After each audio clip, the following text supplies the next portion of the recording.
Bom dia, pessoal. 7 horas em ponto. Hoje é dia 29 de outubro de 2025, uma triste manhã que sucede um dia em que o governador de um dos maiores estados do Brasil comandou uma chacina com a sua polícia militar assassina contra a população de uma comunidade no Rio de Janeiro que tem 154 mil moradores.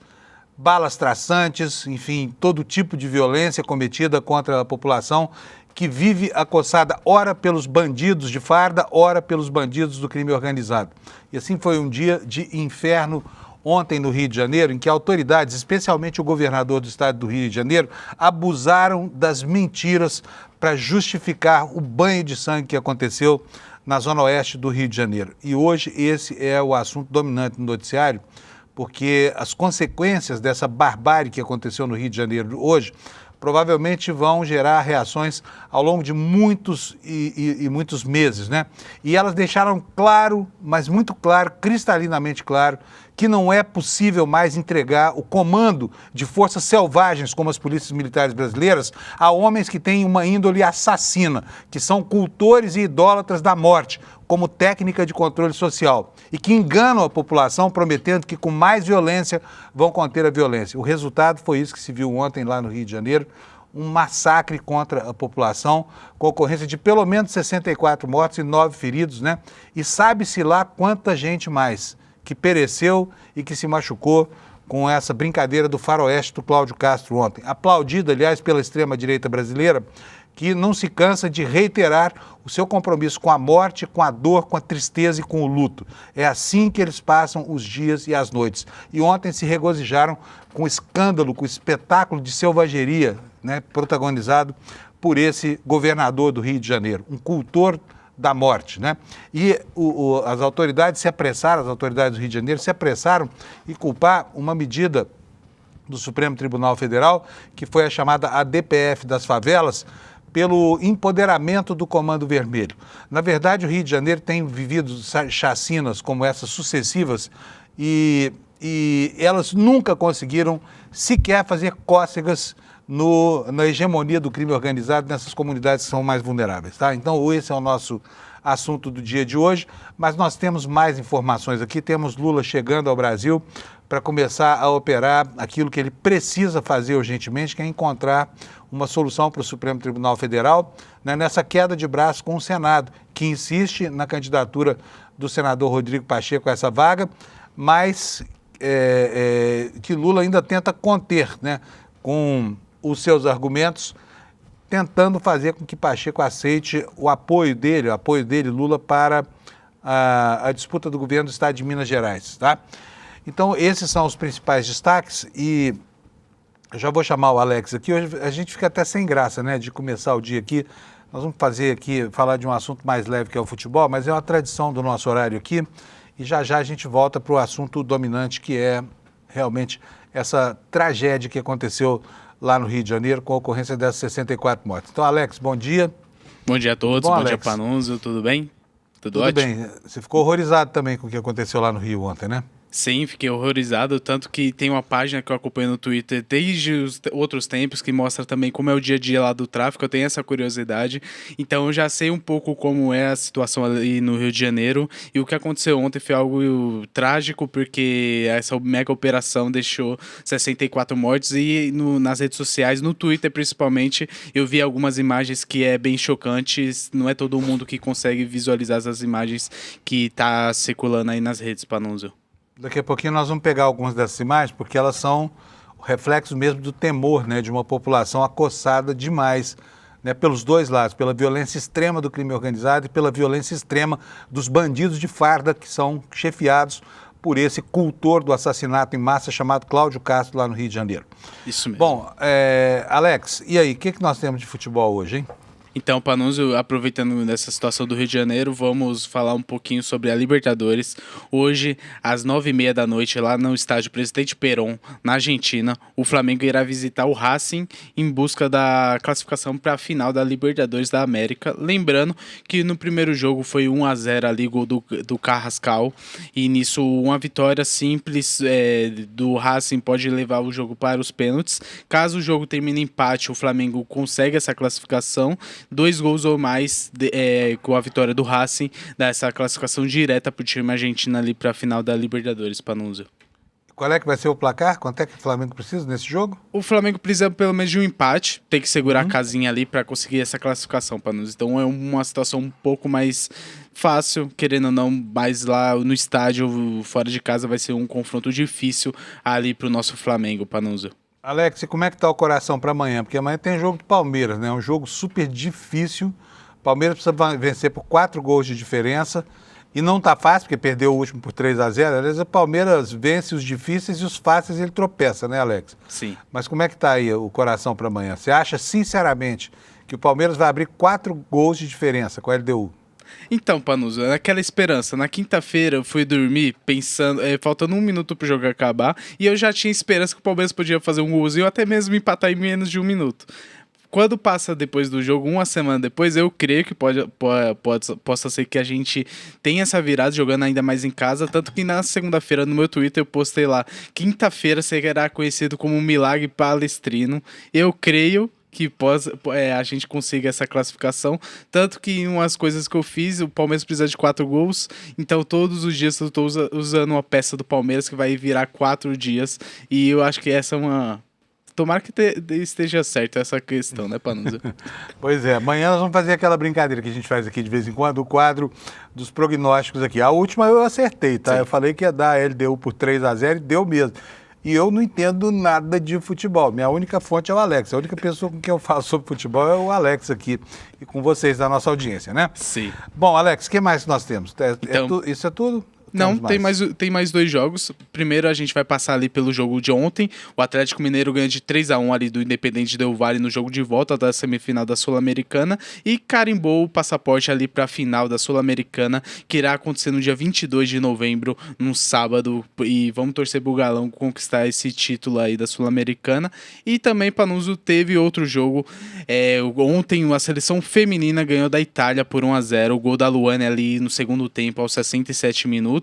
E lembrando, Panuso, que nessa sequência de amistosos, primeiro foi a Inglaterra e a Itália, duas grandes seleções europeias no futebol feminino, e nesses 2 jogos o Brasil saiu vitorioso, então é uma margem de 100% ali de vitórias para nossa seleção feminina, Panuso. Muito bom, a mulherada dando a gente assim, a alegria que os homens não dão mais há muito tempo, né? Afinal de contas, as mulheres jogam baita futebol. E é impressionante como a opinião pública brasileira não dá a menor pelota para elas, né? Isso mesmo. Enfim, muito bom. Vamos nessa, Daqui a pouquinho, então, a gente fala mais com o Alex aqui, porque eu vou querer saber a opinião dele sobre a vida na periferia no Brasil, tá? Nós vamos botar aqui alguns vídeos para você. Antes eu tenho que falar da meteorologia, só que eu vou hoje começar de uma maneira diferente aqui. Quero mostrar para vocês, eu acordo todo dia 4h30 da manhã, me preparo para vir aqui para o programa, começo a fazer, né, a finalização do programa e aí pego a minha bicicleta e venho para cá. Eu moro a 6 quilômetros de distância do trabalho, sou um privilegiado, porque a volta que antes tomava 1 hora, 1h30, hoje me toma apenas 15 minutos. Então eu amo esse comecinho, só que hoje não dava. Aí o que eu fiz? Eu acordei e olhei para o aplicativo do meu telefone celular, estava assim, olha, o alerta aí, Vila Mariana, esse aí é da Vila Mariana, na verdade eu moro aqui nos Jardins, é do lado. 18 graus e tempestade, mas aqui embaixo, olha, eu vou mostrar para vocês, está vendo só? Estava previsto aí para 6 horas da manhã, só 4% de possibilidade de chuva, e já estava chovendo a cântaros aí, tá? Estava chovendo a cântaros, 7 horas, 4%, continua chovendo, né? Olha só aqui, ó, tá vendo? 4%. Então, essa aqui é a diferença entre o mundo real e o mundo projetado pela internet. Aqui a gente pode ver que há um efeito de paralaxe. Quer ver como é que estava o tempo? No momento em que o meu telefoninho me informava que a possibilidade de chuva era só de 4%, olha isso, olha, tempestade aqui na Avenida Paulista, foto que eu tirei do meu carrinho, tá? Então, se você está com muita expectativa com relação à meteorologia no Brasil, para orientar, né, o seu lazer, pior é o pessoal da meteorologia aeronáutica, que isso é outro problema, um dia a gente vai discutir aqui, tá?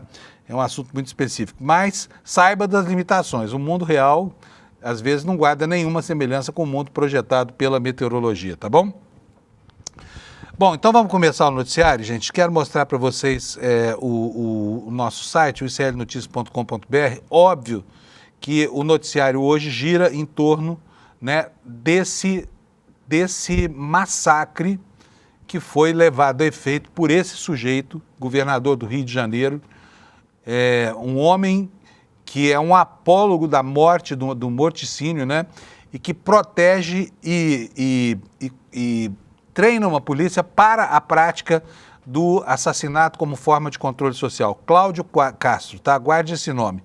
Ontem, esse sujeito não só comandou a maior chacina da história do Rio de Janeiro, como depois ele ainda tentou lacrar sobre o governo federal, apresentando uma série de mentiras, dizendo que o governo tinha deixado o estado do Rio sozinho, que não tinha participado de nada, que não emprestou blindados, mas era tudo mentira, que ele usou para tentar dividir a responsabilidade sobre essa tragédia que ele instruiu, que ele coordenou com o governo federal, que nem sabia da execução, da programação desse banho de sangue que ele ontem deu lá no Rio lá no Rio de Janeiro.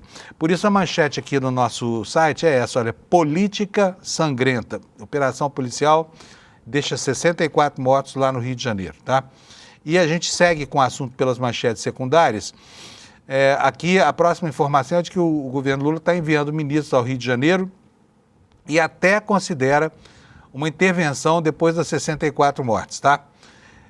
Ainda como destaque nesse assunto aqui, nós temos aqui, olha, as denúncias de moradores lá do Morro do Alemão, que estão, deixa eu assinalar aqui para você poder ler junto comigo, olha, eles estão denunciando, como sempre denunciam, né, a ocorrência de agressões e até o uso de imóveis deles para chamadas troias, que são armadilhas feitas pelos policiais para chacinar bandidos e muitas vezes pegam nessas troias, né, nas casas dos moradores, pessoas inocentes que acabam morrendo, tá? E a repercussão da operação do Cláudio Castro lá no Rio de Janeiro pelo exterior, né? A imprensa internacional toda horrorizada com isso em que se transformou o Complexo do Alemão na zona oeste do Rio de Janeiro, na zona norte da zona oeste, tá bom? E aqui uma foto, né, que lembra aqui uma foto de prisioneiros de guerra, né, com a população sendo levada pela polícia presa aí. Foram muitas prisões, foram mais de 80 prisões e 75 armas foram desmobilizadas, foram pegas pela polícia, né?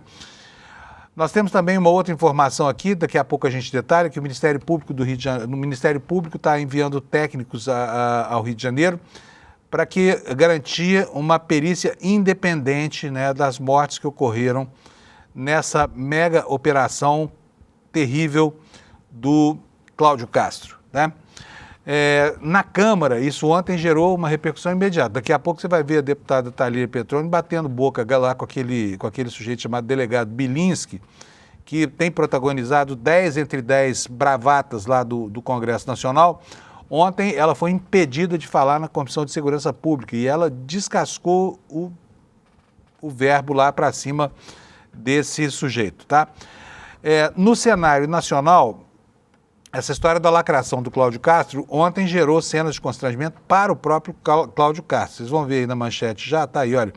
Cláudio Castro teve que ligar para a ministra Gleisi Hoffmann para esclarecer que ele mentiu, né? Falou que o governo não atendeu pedidos do Rio, pedidos que nunca foram feitos, tá? E depois isso foi confirmado, que não houve pedido nenhum do Cláudio Castro para auxílio do governo federal. Tudo foi da cabeça desse governador aí, apaixonado por matar pessoas na periferia do Rio de Janeiro. E mudando um pouco de assunto, no cenário internacional, aqui na nossa vizinhança, temos lá o Milei, vitorioso nas eleições de domingo, já preparando agora a sua vingança contra o povo que deu a maioria dos votos a ele, né? E ao contrário do Brasil, em que a pauta inclui a discussão de uma jornada 6x1, lá eles estão pensando numa jornada de 12 horas por dia de trabalho, tá bom? Esse é o benefício do tal anarcocapitalismo para os trabalhadores, né, que eles gostam de explorar. Ainda mais uma manchete sobre a questão do Rio de Janeiro. Aqui é o ministro Lewandowski da Justiça rebatendo esse governador, comandante dessa milícia assassina que se transformou a polícia do Rio de Janeiro, dizendo que não recebeu pedido nenhum para participação dessa mega operação lá no Rio de Janeiro, tá? E hoje a pergunta que se faz é como é que será o dia lá, né? Porque foi algo que estressou profundamente o tecido social no Rio de Janeiro. Imagina como é que estão acordando agora os pais e mães de crianças que têm que ir para a escola em meio a essa cena de barbárie, né? Pais que saem de casa e não sabem o que vai acontecer com os filhos quando eles voltarem para lá. Se vai haver reação do tráfico, se não vai, se a polícia vai voltar arrombando portas de novo, enfim, um clima infernal, né?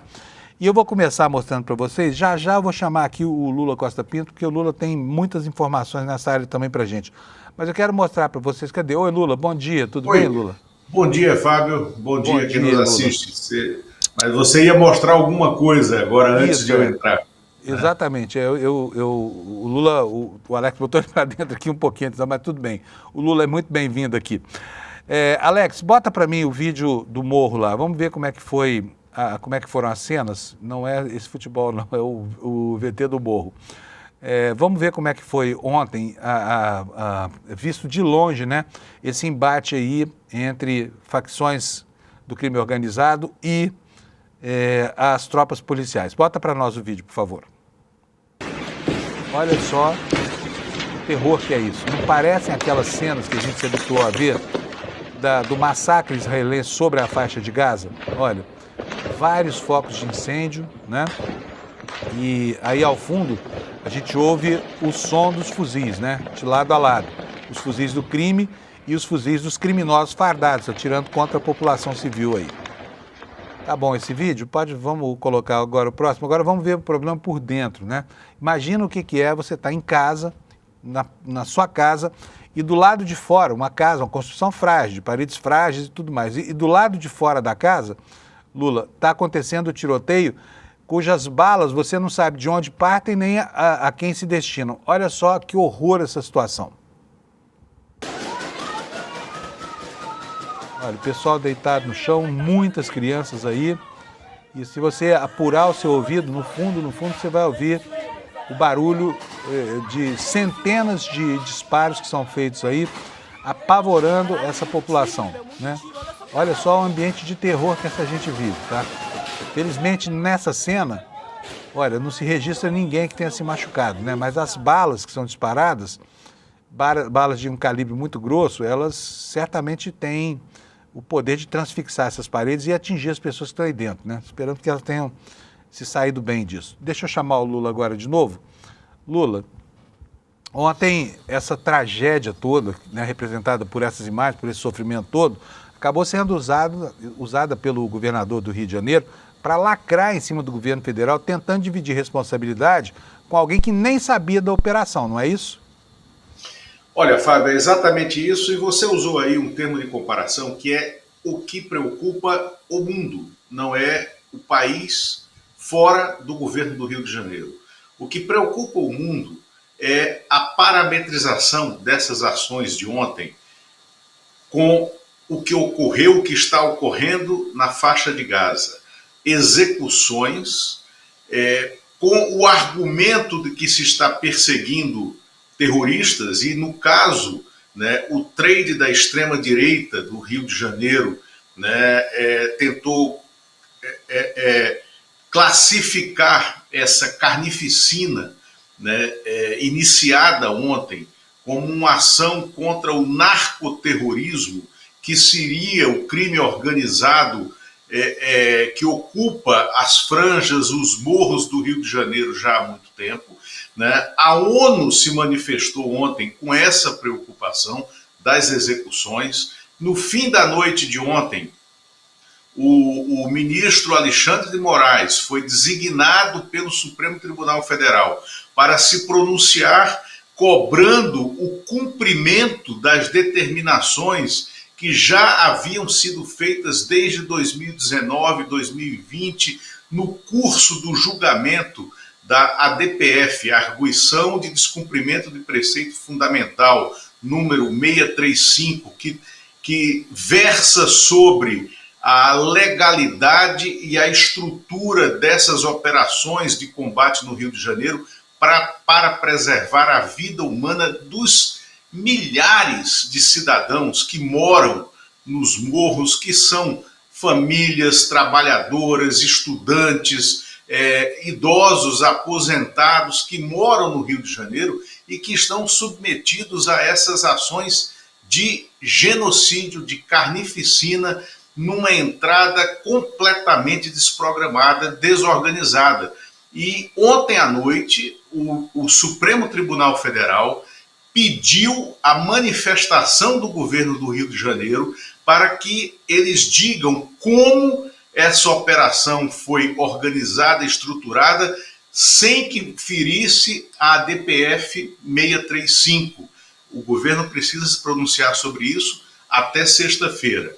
Uma outra questão é, o presidente Lula desembarcou ontem à noite, já no fim da noite aqui, e mudou um pouco essa agenda que você estava colocando aí. Primeiro, chamou uma reunião no Palácio, com ele, o ministro da Justiça, Lewandowski, que estava no Ceará, o Rui Costa, da Casa Civil, o Andrei Rodrigues, da Polícia Federal, o José Múcio, também tinha chegado ontem à noite em Brasília, da Defesa, e a ministra da Articulação, Gleisi Hoffmann, né, junto com o secretário de Segurança Pública do Ministério da Justiça, o Mário Sarrubo. Essa reunião acontecerá a partir das 8 horas, hoje de manhã, em Brasília, e em razão disso, o governador do Rio de Janeiro pediu a transferência da reunião, que seria no Rio, né, com esse núcleo de segurança do governo federal. Ele pediu a transferência para Brasília. Ele está vindo a Brasília hoje. Ele que ontem criou esse tensionamento falso contra o governo federal, dizendo que a operação estava sendo programada há um ano e que o governo do Rio de Janeiro havia pedido 3 vezes, o que é mentira, apoio do governo federal para essa operação. Essa operação não podia estar sendo preparada há um ano, não é porque ela porque ela foi mal feita, não, é porque ela não levou em conta um calendário objetivo, se ela estava sendo preparada há mais tempo, que ocorrerá semana que vem, tá, Fábio? Que ninguém falou disso. Na semana que vem, de 3 a 5, né, de novembro, ocorrerá no Rio de Janeiro a cúpula dos prefeitos, cúpula mundial dos prefeitos. Estarão no Rio de Janeiro os prefeitos de todas as principais metrópoles do mundo e de muitas das grandes cidades do mundo, em razão da estruturação da pauta da COP30. É um dos encontros da pré-COP. Estará no Rio de Janeiro o ex-prefeito de Nova York, Michael Bloomberg, né? Um bilionário americano que foi prefeito de Nova York. Estará no Rio de Janeiro, em razão dessa cúpula, o príncipe Harry, né? Da coroa britânica. O presidente Lula estará no Rio de Janeiro. Há condição de se manter essa reunião no Rio de Janeiro com a absurda ação que foi desencadeada ontem? Qual a imagem que o Brasil tem no mundo, a repercussão internacional dessa guerra no Rio de Janeiro, dessa operação estapafúrdia no Rio de Janeiro? Foi a mais violenta operação da história no estado do Rio de Janeiro. Correu o mundo. Era manchete em todos os sites informativos ontem e hoje está na capa de todos os principais jornais do mundo. A embaixada americana desencadeou, né, um comunicado pedindo um cuidado absoluto no deslocamento dentro do Rio de Janeiro, né, acusando o Brasil de não dar condições de segurança para o trânsito de estrangeiros na cidade do Rio de Janeiro. Então, já ontem à noite, começou a se estudar a possibilidade da decretação de uma GLO, de uma garantia da lei e da ordem, em pontos determinados do Rio de Janeiro, aonde acontecerá essa reunião da semana que vem, para que se garanta não só a segurança nas ruas, no trânsito, mas, sobretudo, fornecimento de energia, fornecimento de água, acesso, né, e escoamento dos aeroportos da cidade e trânsito na região portuária também. Mas essa GLO só pode acontecer se o governador do Rio de Janeiro pedir hoje, aqui em Brasília, que ela aconteça. Aí o governo vai passar a estruturar uma operação. Ô Lula, mas ontem o próprio Cláudio Castro falou que essa operação excedia a capacidade da Polícia Militar do Rio de Janeiro. O comandante da PM falou isso. E não significa que o próprio Cláudio Castro, ao admitir essa fraqueza, né, e ao apresentar esse resultado terrível, esse resultado funesto, não está chamando uma intervenção no Estado do Rio de Janeiro contra ele mesmo, intervenção do governo federal? Ele não pode ensejar uma intervenção por incompetência absoluta para gerenciar essas forças de segurança? Fábio, aí você toca num ponto que eu trouxe ontem no Boa Noite, no N2, né, no nosso Jornal da Noite. Eu trouxe exatamente esse ponto porque foi uma operação tão desastrada, tão mal feita, que ela foi politicamente planejada sim. E foi politicamente planejada sim para tirar do governo do Rio de Janeiro a responsabilidade pela tragédia social que esse governo do Cláudio Castro, que está há 6 anos naquela cadeira no Palácio da Guanabara, desde que herdou o cargo do caçado Wilson Witzel, vem promovendo. E por que se faz isso um ano antes, veja bem, o calendário, um ano antes da eleição de governador, que ele não concorrerá, eleição na qual o partido dele, que é o PL, não tem discurso para ir às ruas, então ele precisa, porque o PL só faz política na oposição destrutiva e sem propostas objetivas, ou seja, aposta no caos. Então, em minha opinião, há uma aposta política de geração do caos, de terceirização da responsabilidade desse caos para o governo federal, para você então justificar aquele discurso criminoso do senador Flávio Bolsonaro, que é um prócer do PL no Rio de Janeiro e que precisará renovar o seu mandato e que, na sexta-feira passada, convocou o exército americano, a 5ª Frota Naval americana, para que bombardeasse a Baía de Guanabara. Vocês lembram dessa convocatória do Flávio Bolsonaro, para que bombardeasse a Baía de Guanabara e também esposando o discurso que é do Donald Trump de comparação, de parametrização, né, dos traficantes, do tráfico do Rio de Janeiro, do tráfico de Bogotá, né, do tráfico da Venezuela com narcoterroristas, com terrorismo de Estado, para que justifique ações militares. Então, eu vejo, né, assim, eu não sou muito afeito a teorias conspiratórias, Fábio, mas nesse momento, essa operação de ontem, pela desqualificação dela, pelo despreparo, pela agenda, pela proximidade daquele discurso do Flávio Bolsonaro e pela necessidade política de o PL ter no Rio de Janeiro, terceiro colégio eleitoral do país, um discurso no qual ele possa ser contra o que vem sendo feito no Estado. E o que vem sendo feito no Estado nos últimos anos vem sendo feito por uma pessoa deles, que é o Cláudio Castro, que eles precisam tirar da cadeira e terceirizar a responsabilidade para o governo federal. Aí sim eu começo a crer que há uma conspiração em curso, né, em razão dessa ação, da maneira como ela foi feita ontem. Bom, agora vamos passar aqui dessas especulações que a gente faz, que são mais do que justificadas, inclusive, especulações sobre a extensão política desse episódio, para o pé no chão do mundo real. É inacreditável. O Lula me mandou uma foto hoje de madrugada. Eu, quando vi aquilo, fiquei tão tocado por esse negócio, porque é uma cena tétrica, é cena dos piores filmes B de terror. Vou mostrar para vocês, põe no ar aí, Alex, por favor.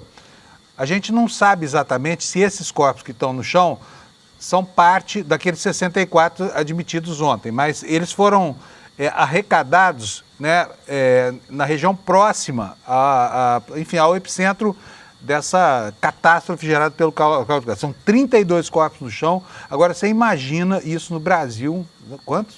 40. São 40 São corpos. Agora, chegou a 40 corpos na Mata de Vacaria. Mata de Vacaria, exatamente. O que é isso, Lula? Onde é que estão esses corpos aí? E por que eles foram acumulados assim nesse local aí, no meio de uma rua pública na Penha, lá no Rio?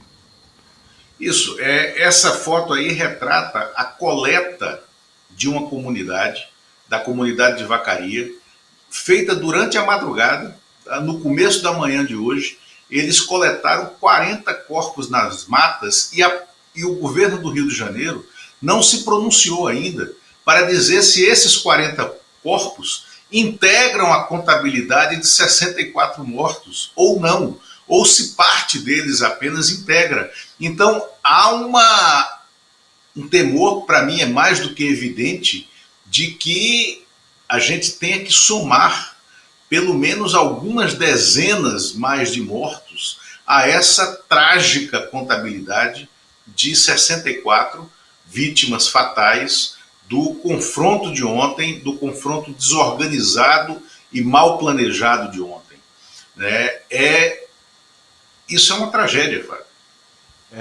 Essa é uma tragédia, literalmente, tragédia com as cores de uma tragédia típica, né? De uma tragédia, eu diria até que isso aí é uma espécie de genocídio contra a população pobre do Rio de Janeiro, sabe? E fico muito impressionado de ver quando, por exemplo, governadores como o Caiado vêm a público para dizer que, dar os parabéns para o Cláudio Castro. Fico aqui me perguntando se essa gente não tem um pingo de humanidade no coração, sabe? Se essa cena não comove minimamente as pessoas, porque o governo do estado do Rio não apresentou o RG nem a folha corrida de cada uma dessas pessoas. A presunção é de que entre essa montanha de cadáveres aqui, a maioria absoluta seja de gente inocente, que estava passando pelo local, que estava numa casa próxima, que foi invadida por policiais, sem um mandato, sem nada, né? E acabaram virando vítimas dessa guerra, vamos chamar de guerra covarde, né, de um Estado que, inclusive, Lula, escolheu fazer uma bonificação para policial que mata, né? E aí vem a pergunta aqui, onde esse governo que tem tanto apreço pela morte, está enfiando esse Estado? Aonde é que isso vai parar? Porque a cada vez que há uma chacina como essa, o que acontece é que aumenta a violência do crime organizado e aumenta depois a violência da polícia, e isso gera um pêndulo terrível, né, de consequências terríveis aqui. Então vamos aguardar aí a manifestação do governo do Rio para saber de onde vem tanto cadáver, né, Lula? E essas suas questões são exatamente as questões que estão na DPF 635. Vai fazer uma operação contra quem? Por quê? Como é que chegou essa pessoa? Qual é o plano de proteção da sociedade civil ao redor daquele núcleo operacional? Qual é o plano de bloqueio no trânsito para servir a cidade e não paralisar a cidade? E quais são as rotas de socorro caso haja algum civil ferido? Porque, Fábio, é claro que nós tivemos muitos civis feridos como aí vão dizer que é efeito colateral da ação, mas não é efeito colateral, né? Há civis, não só feridos, como mortos, cidadãos daquelas comunidades que são vítimas diretas dessa ação descoordenada do governo Cláudio Castro no Rio de Janeiro. E é para pôr ordem nessa tragédia, nesse caos, que ocorrerão todas essas reuniões hoje em Brasília e para definir como é que fica daqui para frente. E tem um calendário marcado. A reunião dos prefeitos do mundo no Rio de Janeiro, semana que vem. Muito bom. Quer dizer, muito bom nada, muito ruim isso tudo. É ruim ter que começar o dia assim. É indigesto, assim. A gente fica com a moral lá para baixo, né, Lula? Vamos tocar aqui o barco, nós temos um monte de coisa para falar sobre isso. Lula, muito obrigado por participar aqui. Obrigado pelo seu esforço aqui de informar as pessoas, tá? E a gente se encontra aqui, não sei se amanhã ou depois de amanhã, mas estamos aqui com as portas abertas para você, tá? Tá bom, um abraço. Tchau, Lula. Gente, o Lula sempre atento ao que está acontecendo aí e trazendo as informações, né? Olha, nós temos aqui informações de agora, atualizando aqui, vou mostrar para vocês uma página do G1. Tá aqui, ó, moradores encontram corpos após dia de confronto no Rio e as vias amanhecem desobstruídas. Mas já há informação de que tem barricadas acontecendo lá no Recreio dos Bandeirantes, tá? Então, quer dizer, o clima não está tranquilo, enfim, as coisas não deixaram de acontecer por conta do luto em que a cidade do Rio de Janeiro foi enfiada pela irresponsabilidade desse governador que comanda uma polícia assassina que promove esse tipo de coisa, tá bom? Bom, vamos dar sequência aqui para o nosso noticiário. Agora com as especulações sobre as reações políticas, né? Ontem, obviamente, que enquanto os tiros iam marcando os céus do Rio de Janeiro, os drones jogavam granadas na polícia, enfim, enquanto estava a confusão armada, lá em Brasília isso reverberava também, tá? E reverberava principalmente por quê? Porque o governador Cláudio Castro usou de um expediente clássico da extrema-direita brasileira, que é a mentira. Ele disse publicamente, várias vezes durante o dia, que o Rio de Janeiro foi abandonado pelo governo federal, que não cedeu blindados, etc, etc. Depois se descobriu que o governador não pediu esses blindados, tá? Não pediu em hora nenhuma que fosse feita a cessão desse equipamento e muito menos solicitou GLO. Foi tudo da cabeça dele. Ele, ao se justificar, depois, inclusive pedindo desculpa para a ministra Gleisi Hoffmann, disse que eu não tomei essa medida de pedir isso para o governo federal porque já tinha pedido antes e nunca foi aceito, né? A decretação de uma GLO. Mas nós vamos ouvir agora o que disse o ministro Lewandowski, né? Contradizendo isso que o governador, comandante dessa facção assassina chamada Polícia Militar do Rio de Janeiro, falou sobre a responsabilidade política sobre essa situação. Roda para mim, por favor, Alex. Nós auxiliamos o Rio de Janeiro no que podemos. O governo federal tem atuado intensamente, seja com investimentos na área da segurança pública, com fornecimento de armas, de equipamentos, seja na parte prisional também, onde temos investido muitos milhões. Lamentavelmente morreram agentes de segurança pública e, pior ainda, pessoas comuns, pessoas inocentes. Quero apresentar a minha solidariedade às famílias dos policiais mortos, minha solidariedade às famílias dos inocentes que também pereceram nesta operação, me colocar à disposição das autoridades do Rio para qualquer auxílio que for necessário. Nós propusemos ao Congresso Nacional uma PEC da segurança pública, que visa exatamente a coordenação das forças federais com as forças estaduais e também com as forças municipais. O compartilhamento de inteligência, ações coordenadas, planejadas antecipadamente, é isso que nós estamos precisando. De fato, o governo federal tem a PEC da segurança pública, aguardando que as excelências, né, deputados e senadores, se manifestem sobre esse projeto que a oposição insiste em barrar. E aí aparece esse governador assassino, Cláudio Castro, dizendo o seguinte: é PEC, o governo federal só quer saber de PEC, né? Ele quer saber de PEC, mas é aquela PEC onomatopeia com o barulho do tiro do fuzil. No Congresso Nacional, ontem, durante uma sessão na Comissão de Segurança Pública, ocorreu lá uma treta entre deputados da oposição e deputados do governo por conta das acusações. Mas o delegado Bilinski, que é, né, um velho conhecido na crônica policial, ele que está toda hora na manchete por alguma atrocidade que faz aí, que outro dia agrediu o Guga Noblar aqui do ICL, né? Mas, enfim, esse deputado, digamos assim, polêmico, que estava presidindo a sessão, negou a deputada Thalíria Petroni o uso da palavra, caçou a palavra da colega, e aí aconteceu uma confusão enorme que vocês vão ver agora nesse vídeo que o Alex vai mostrar pra gente.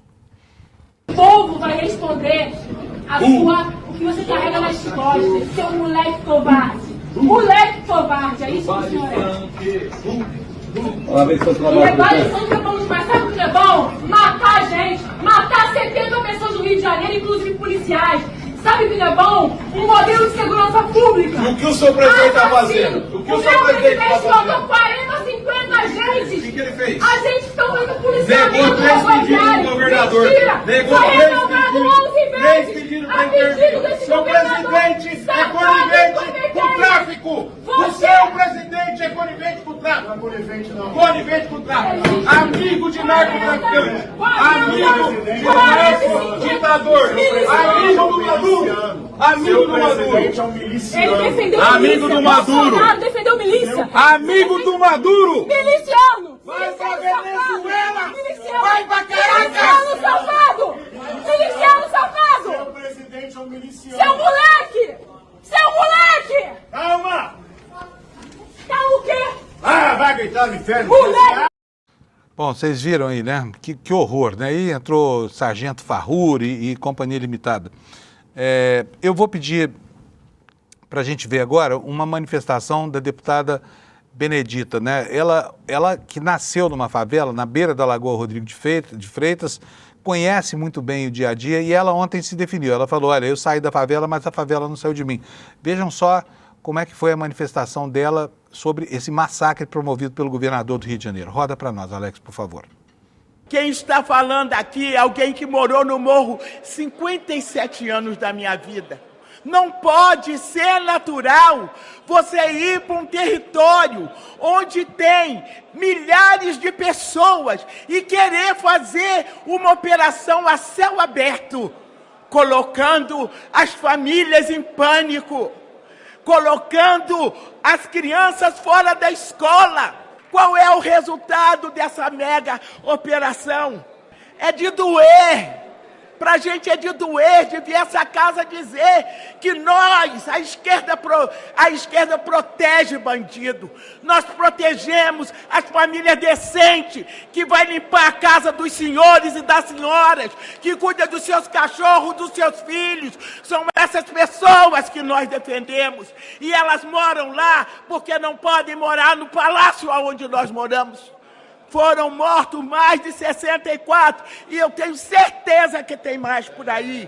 Foram policiais, foram agentes de segurança pública, foram pessoas inocentes, porque vocês não acreditam que tenham pessoas inocentes. E se tem uma pessoa que não é inocente no estado do Rio de Janeiro, é o governador do estado. É o governador do estado. Gente, eu digo com muita tristeza no meu coração, me dá muita vergonha, nos meus 83 anos de idade, eu continuo sofrendo pelo meu povo. Não moro mais no morro, mas eu sinto a dor. Eu saí da favela, mas ela não saiu de mim. Eu conheço a dor daquela gente. Eu conheço a maldade e a perversidade de quem governa e não sabe governar. Pois é. Aí, gente, aí fica aqui a constatação. Em meio a essa guerra de acusações de governo contra governo, né, de direita contra esquerda, fica o fato em si, o fato nu e cru que a gente viu. Né? Um crime absolutamente empoderado, autoridades incompetentes instruindo policiais mal treinados a promoverem uma chacina em nome do Estado brasileiro. Né? Aí vem as acusações de lado a lado, isso é terrorismo. Mas, ora, uma polícia que chega atirando a esmo, arrombando portas, matando inocentes, também não é uma instituição terrorista? Afinal de contas, qual é o objetivo desse tipo de coisa? Porque se a violência resolvesse o problema, o Rio de Janeiro seria a Suíça, sabe? A sucessão de operações como essa, que vem subindo, né, de gradação de violência mesmo, ao longo das eras, neste século, não resolveu o problema. A justiça brasileira teve que impedir os policiais de subirem o morro, porque eram operações apenas para exercitar a crueldade contra a população civil. É para isso que serve a tal ADPF das favelas, né? E aí fica sempre aqui a expectativa. Agora, de fato, isso evidencia que a responsabilidade é de todo mundo. Não se pode eximir totalmente o governo federal de responsabilidade. Por quê? Precisa controlar, sim, o movimento de entrada, de ingresso de armas e drogas nos portos do Rio. Cadê a Marinha? A Polícia Rodoviária Federal precisa fazer blitz nas rodovias, que é por onde passam as armas que o Paraguai despeja por aqui, né? Ontem, nessa ação, foram 75 fuzis apreendidos. E essas armas, como lembrou o Cláudio Castro ontem, das raras manifestações que ele tem razão, o Rio de Janeiro não produz armas. Essas armas chegam por algum lugar. Então, passou da hora dessas autoridades pararem de se acusar mutuamente e começarem a discutir uma solução para isso, que não passa pela exacerbação da violência, porque essa só vai fazer com que o Rio de Janeiro afunde cada vez mais nessa lama vermelha, né, tisnada de sangue aí, que foi resultado dessa tristeza que a gente verificou durante o dia de ontem, tá? Então, todo mundo tem que botar a mão na massa. Não há mais tempo a perder, até porque 70% do território do Rio de Janeiro hoje são efetivamente dominados pelo tráfico de drogas. E a população que vive ali vive acossada pelos bandidos de um lado e pela polícia quando vem de outro, né? E o equívoco que se evidencia, porque toda vez que há uma operação como essa, a polícia vai, massacra, mata muito mais inocentes do que criminosos, mas logo vai embora e espera o crime se reorganizar para que outra chacina seja promovida, né? O Complexo do Alemão virou palco aí, o Complexo do Alemão, Jacarezinho, Jacarepaguá, Grande Jacarepaguá, Muzema, tudo isso. Quando não é o Comando Vermelho, são as milícias, formadas por quem? Por ex-policiais corruptos que acabam sendo expulsos e vão fazer aquilo que já faziam quando estavam fardados, quer dizer, cometer crimes contra a população brasileira. Então, passou da hora de essas autoridades pararem de se acusar e começarem a fazer algo que diferente do que tem sido feito, porque as chacinas só vão gerar mais violência. Isso a história tem mostrado, tá?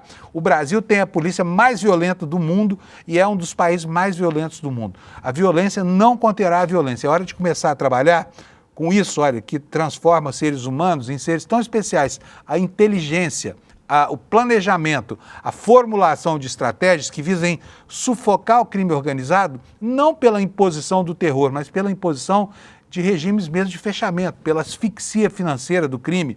Ora, o dinheiro das drogas e o dinheiro das armas, esse dinheiro circula entre fronteiras.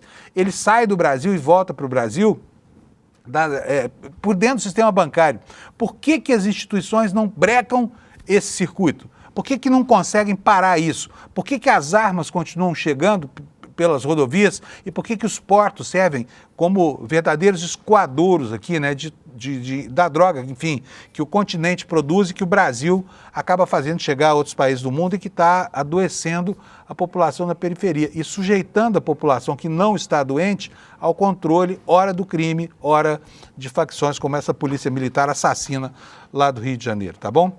Bom, agora são 7h48 já, nós temos outros assuntos para falar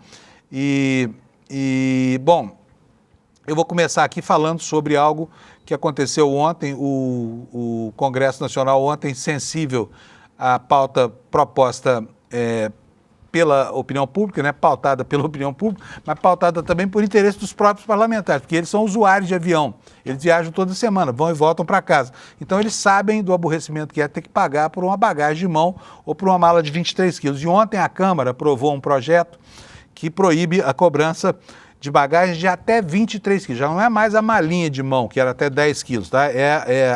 A bagagem de mão, a bagagem que é despachada também pelo bagageiro do avião, tá?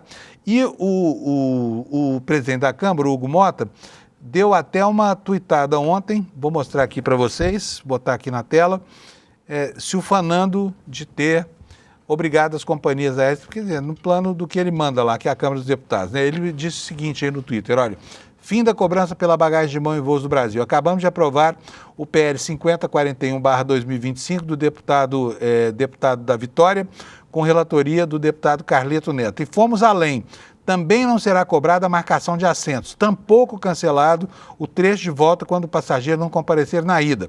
E, por fim, fica assegurado o despacho gratuito de uma bagagem de até 23 quilos. O relator desse projeto voltou, as companhias aéreas têm um lobby muito poderoso lá, apresentaram argumentos e quase que isso não vira, né? Mas aí é uma pauta que tem apelo popular e que tem apelo também entre os deputados, né? Então, os passageiros agora vão estar isentos do pagamento dessa bagagem, caso isso vire lei, que ainda tem um grande caminho pela frente, né? Um grande caminho pela frente. Que mais que nós temos aqui de informação hoje para vocês? Vamos falar um pouquinho sobre algo que está acontecendo lá fora, que diz respeito aqui à situação do Brasil, que é o tarifaço, né? Ontem, o Senado americano resolveu permitir dar uma chance para um argumento mais racional em relação ao tarifaço, né? E os senadores derrubaram, né, por uma maioria de 52 a 48 votos, uma maioria estreita, mas nos Estados Unidos ela é super importante, né?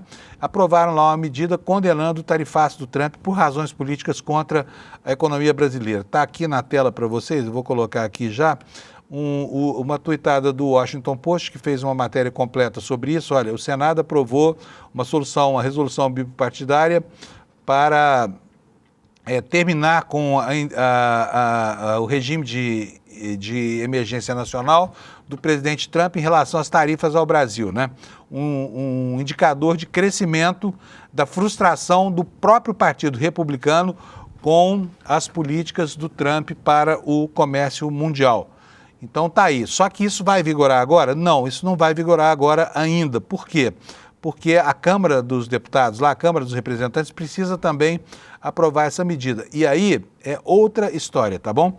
No New York Times, cuja capa você vai ver aí agora, olha só, na capa do New York Times nós temos a manchete principal, é a passagem do furacão Melissa, né, que provocou estragos enormes na Jamaica e agora está sobre a ilha de Cuba, né? Mas aqui embaixo, olha, nós temos aqui essa manchete aqui, ó, Senado vota para acabar com as tarifas de Trump no Brasil com algum apoio republicano. Um punhado de republicanos cruzou as linhas partidárias para ficar ao lado dos democratas na primeira de várias votações essa semana destinadas a desafiar a guerra comercial do presidente. Então o Brasil virou, de fato, uma referência importante, né? E tomara que essa decisão do Senado, que vai ser barrada pela Câmara, o que tudo indica, leve o presidente Trump a ordenar mesmo aos seus ministros que façam o que tem que ser feito, que é a remoção dessas medidas, tá bom?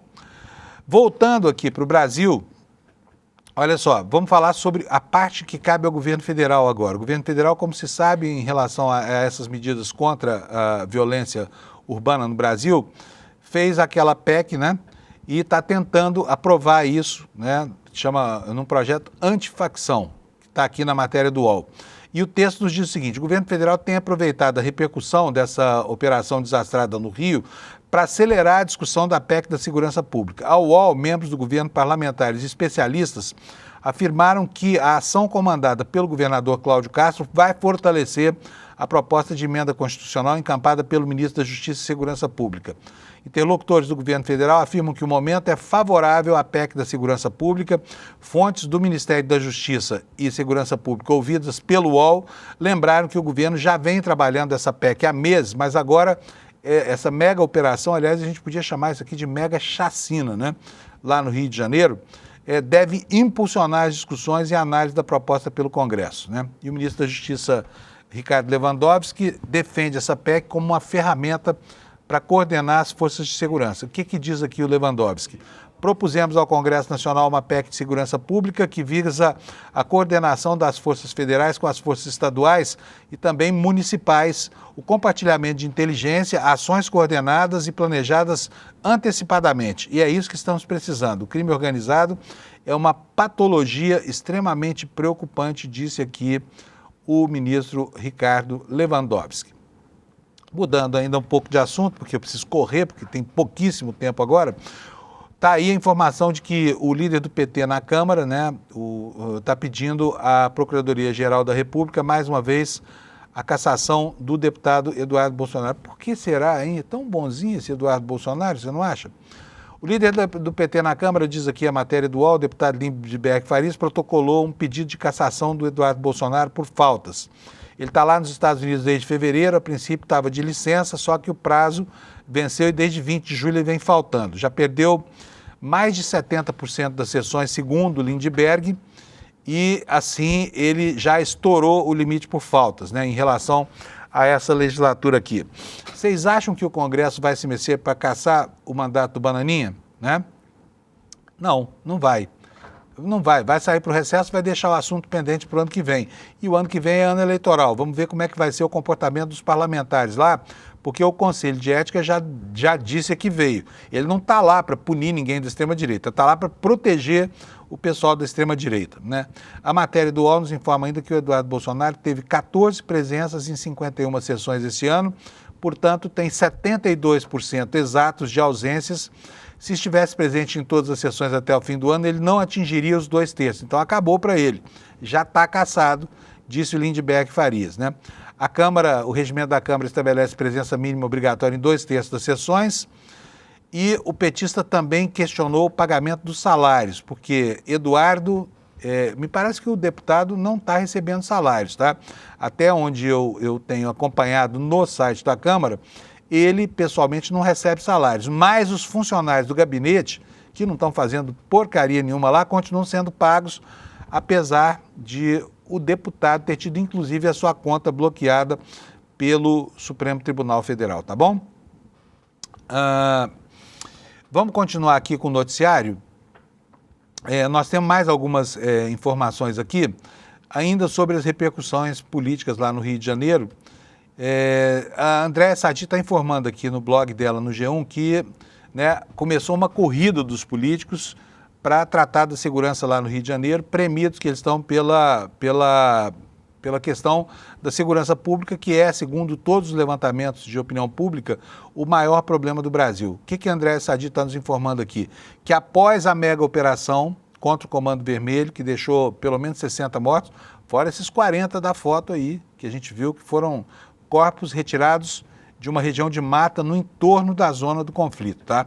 A crise na segurança pública do Rio de Janeiro gerou a reação do mundo político para o problema que vem rodando há anos a vida dos brasileiros, né? Ela informa aqui que eles estão atrás de soluções para o problema. E é um problema estrutural, não é um problema pontual.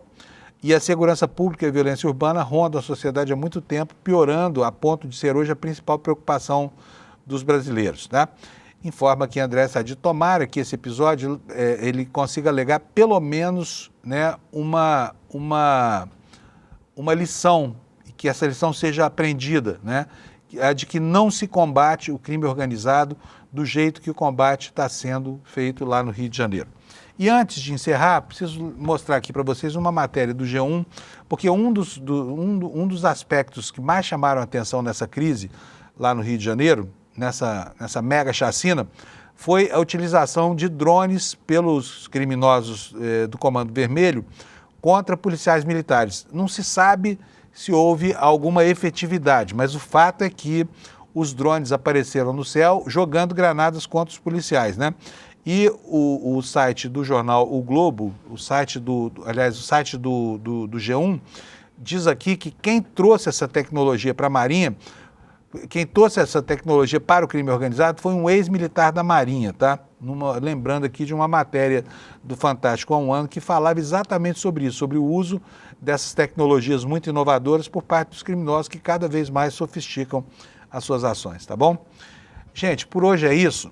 Amanhã nós vamos ter uma aula magna do Gessé Souza aqui. É muito importante que você assista essa aula. Aí está contida também, né, uma síntese disso que o Brasil está se transformando, que é uma república acossada pelo crime organizado e acossada pela violência policial, mas que é basicamente uma crise sistêmica, uma crise do capitalismo, uma crise estrutural, tá? Deixa eu ver que está aqui no meu telão, olha, chama A Grande Mentira do Capitalismo, essa aula magna. Amanhã, 30 de outubro, a gente tem falado disso aqui nos últimos dias e você ainda não fez a sua inscrição. Então vai, aproveita e faça logo, tá? É só ir aqui no despertaicl.com.br, digita aí no seu navegador, vai lá, é só deixar seu e-mail rapidinho, antes do N1 começar, você já está inscrito. Será amanhã, às 8 horas da noite, aula com o Gessé e mediada pelo Eduardo Moreira, tá bom? Eu espero encontrar você nessa plateia que vai se formar para que a gente possa discutir, né, esses elementos, essas engrenagens do capitalismo que transformam cidadãos, que transformam agentes políticos em meros consumidores, tá? E enganando as pessoas. Aguardo você, muito obrigado pela sua audiência. Até amanhã, às 7 da manhã, quando nós estaremos de volta aqui para repassar o que vai acontecer ao longo do dia de hoje, que será um dia triste e complicado. Obrigado pela sua audiência. Até amanhã. O capitalismo ilude os trabalhadores com uma promessa de sucesso, desde que eles usem a sua liberdade e criatividade para trabalhar mais e mais e mais. E esse sucesso não vem. Essa ideia não se tornou hegemônica à toa. Ela foi construída, manufaturada. Os super ricos e a imprensa que serve ao capital venderam essa ideia durante anos, 24 horas ao dia. No dia 30 de outubro, quinta-feira, 20 horas, darei uma aula magna no ICL chamada A Grande Mentira do Capitalismo, baseado no meu novo livro. Vou mostrar como o sistema ilude e engana todos os trabalhadores.